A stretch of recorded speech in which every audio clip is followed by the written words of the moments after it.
Something in me died that day. I just knew that I had gone too far, and I made one last bad choice.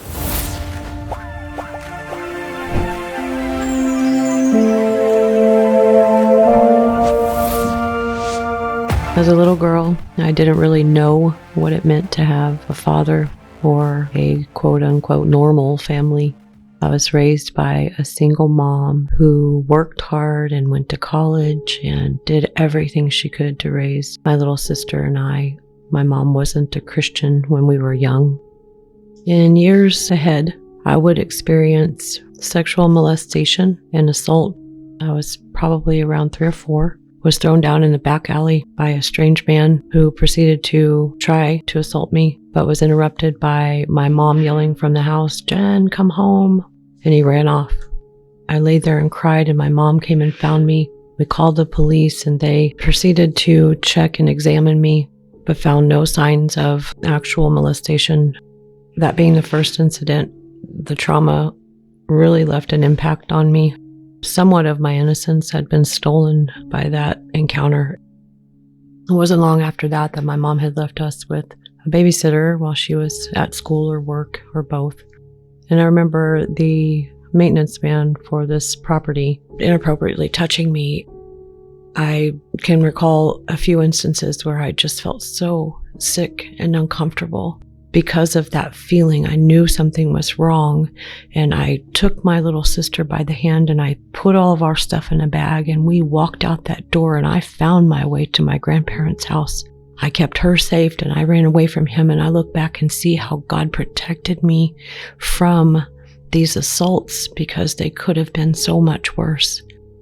I just think something in me rose up that day and said no more. I believe that my defenses were up, but also my curiosities aroused. I remember being a very flirtatious and promiscuous young girl, even by the age of 13, sneaking out of the house to go meet up with boys, doing all kinds of rebellious things I was not proud of, but it seemed like that's what I was supposed to do, according to what had been done to me.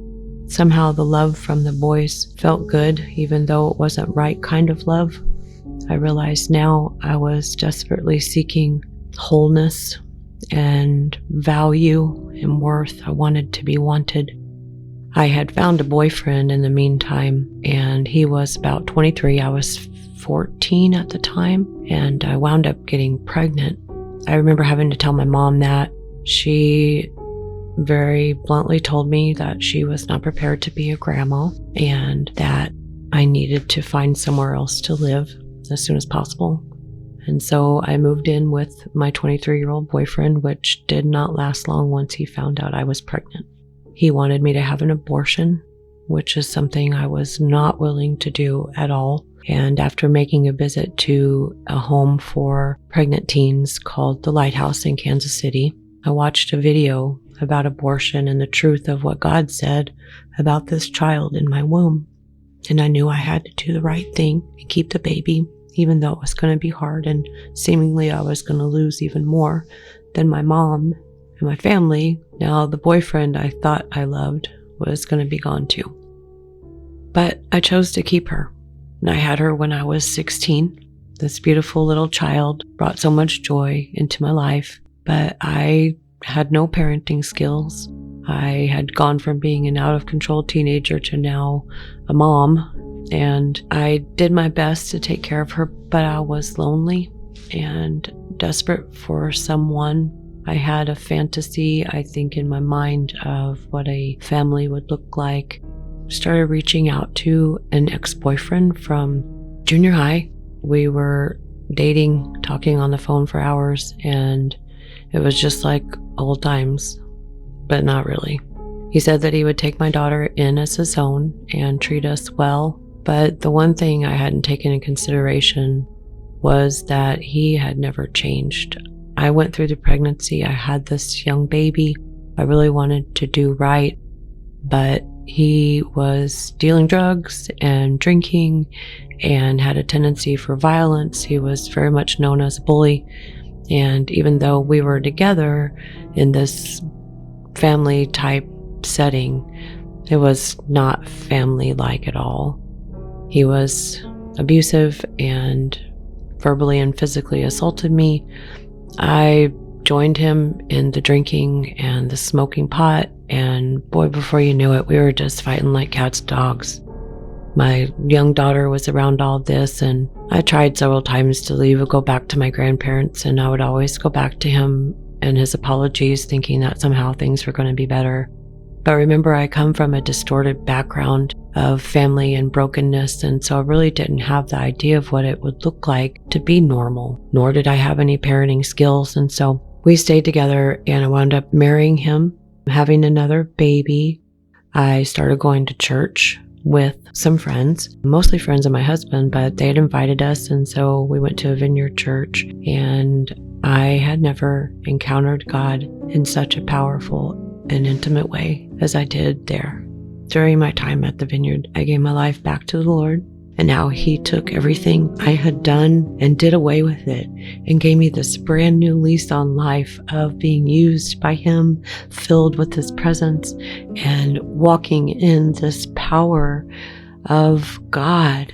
But little did I know that that was not going to be well accepted or received by my husband, in my family, or my marriage. I was trying to live sober and give my heart and my life to God completely. The drug use continued on his part, but I was told by him I was crazy and had lost my mind, and I was going too far with this love for Jesus thing. God showed me in the midst of all this that He was giving me grace to leave. I saw myself in a prison cell with the door wide open, but I wouldn't move. I didn't trust God.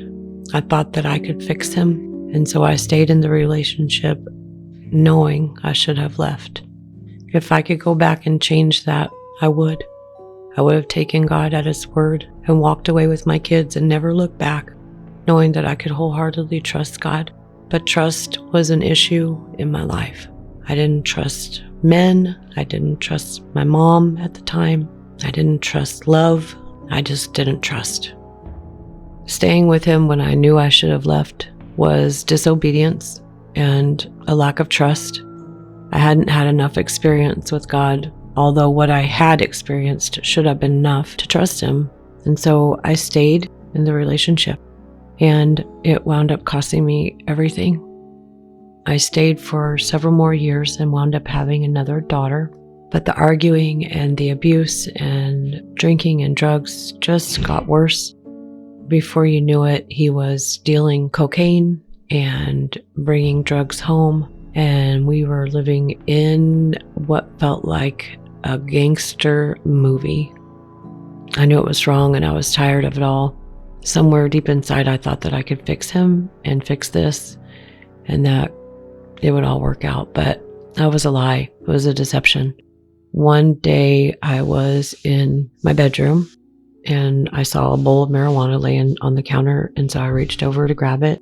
I lit it up and hit it, and when I did, something different happened than before. There was something in there that I had never experienced. I went and asked about it, and he told me that, yeah, he had thrown a hit of crack in there. It kept calling me back, and I would say with one hit, I was hooked. The only thing I could think about was smoking crack. From that point on, everything began to spiral out of control, even more than it was already. And it began to consume me and my life both day and night. When the kids were at school, I would use all day and then try to be normal when they came home. And in the night, I was running out, leaving them in bed alone, trying to find drugs with my husband. My marriage was escalating out of control with abuse and accusation, and the tensions from addiction was just it was unbearable. One night, after we had moved into a home in the country, I had a couple of friends show up at the house and ask for us to make a drug run for them. And jonesing as I was, I said I would go. And my husband told me that he was not up for it, it wasn't worth it, and he was going back inside. I should probably do the same, but I didn't listen to him. I let my addiction carry me to a place where I was robbed of their money and left by them accused of stealing and abandoned clear across town from my house with no way to contact my husband or my kids. I wound up in a drug house, afraid of what was going to happen. Little did I know that after being robbed and left, that my husband was at the house with my kids, ranting and raving with a gun, saying that when I got home he was going to kill me, that I was not going to do this to him again. When I got home the next morning, I tried to act like nothing had ever happened. I went home, got them dressed for school, put them on the bus, and little did I know that because of the trauma and the terror that was instilled in my kids that night, they went to school and talked to their counselor. On top of that, there were multiple calls to DFS from all of his screaming and yelling. My kids didn't come home from school that day. When I went out to check one last time and see if the bus had dropped them off, there was a letter in the mailbox from DFS that said they had been taken into custody. They were going to investigate us as parents due to several incident reports that the children were being neglected and there was possible abuse. Something in me died that day. I just knew that I had gone too far and I made one last bad choice, and now God had left me to my consequences because I just wouldn't do the right thing. From the point where I lost the girls, I began living on the streets and trying to survive. I really stooped to all different kinds of levels of survival and addiction, whether it cost my body and selling it, or stealing, or latching onto someone that I know might be bad for me, but I could get the drugs from. I look back on my life now and I could see where God saved me. His hand was on me and he spared me from so much more harm or danger than should have actually happened to me. If I didn't die from using bad drugs, someone should have hurt me, if not killed me, for the things that I had done. God knows that I was steeped in my addiction. I was brokenhearted over losing my kids. I was a mad woman, depraved and addicted to drugs. I never did anything in my life for God to love me, to want to help me. But I remember shortly after my daughter came to live with me, just really recognizing how far I had gone, that I had not really changed anything in my life. I was still in a bad relationship, still using drugs and drinking, and my life was a mess. I had an opportunity, and I did not want to stay the same. My dad, who had been in jail most of my life, found out he was sick, and they were going to release him, but he needed to have a place to come to. Him and I had a common thread. The letters and the phone calls kept us close. I forgave him for his years in the penitentiary, for his bad choices under addiction. Somehow or another, God just gave me the compassion to understand and sympathize with him. And so I wanted my dad to come live with me. I knew he loved Jesus, and somehow or another, maybe that relationship with him would help me. Within a couple of years, my dad got really sick and he passed away. My middle daughter, who had come to stay with me, had gotten pregnant and had my first grandchild. With this change of seasons, I knew that God was calling me out of that life for good and back to him wholeheartedly. I decided I was going to obey him. He told me to leave. I packed my stuff. I just knew that had to be the end of it all. And if I was serious about giving my life to Jesus, it had to be now or never. And it was now for me. When I was living with my daughter, I had started going back to church. The first Sunday I went to church, the pastor said, "You are welcome home. This is your family. This is where you belong." I knew God reached his arms around me through that pastor's words, and the Holy Spirit was welcoming me back. I was where I was supposed to be, and it felt so good.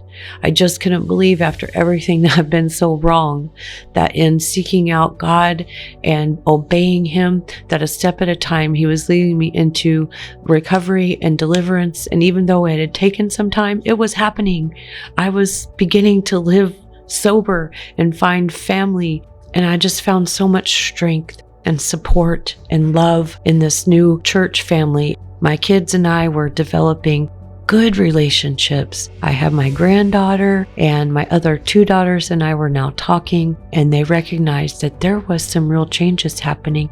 My relationship with my mom had been healed. She was encouraging me in the Lord, and so encouraged. She had come to know the Lord in the years that we had been separated and had been praying for me. And I really believe that it's my mom's prayers that led me back to Jesus, along with my dad's, even though they weren't together. I know that God honors the prayers of praying parents.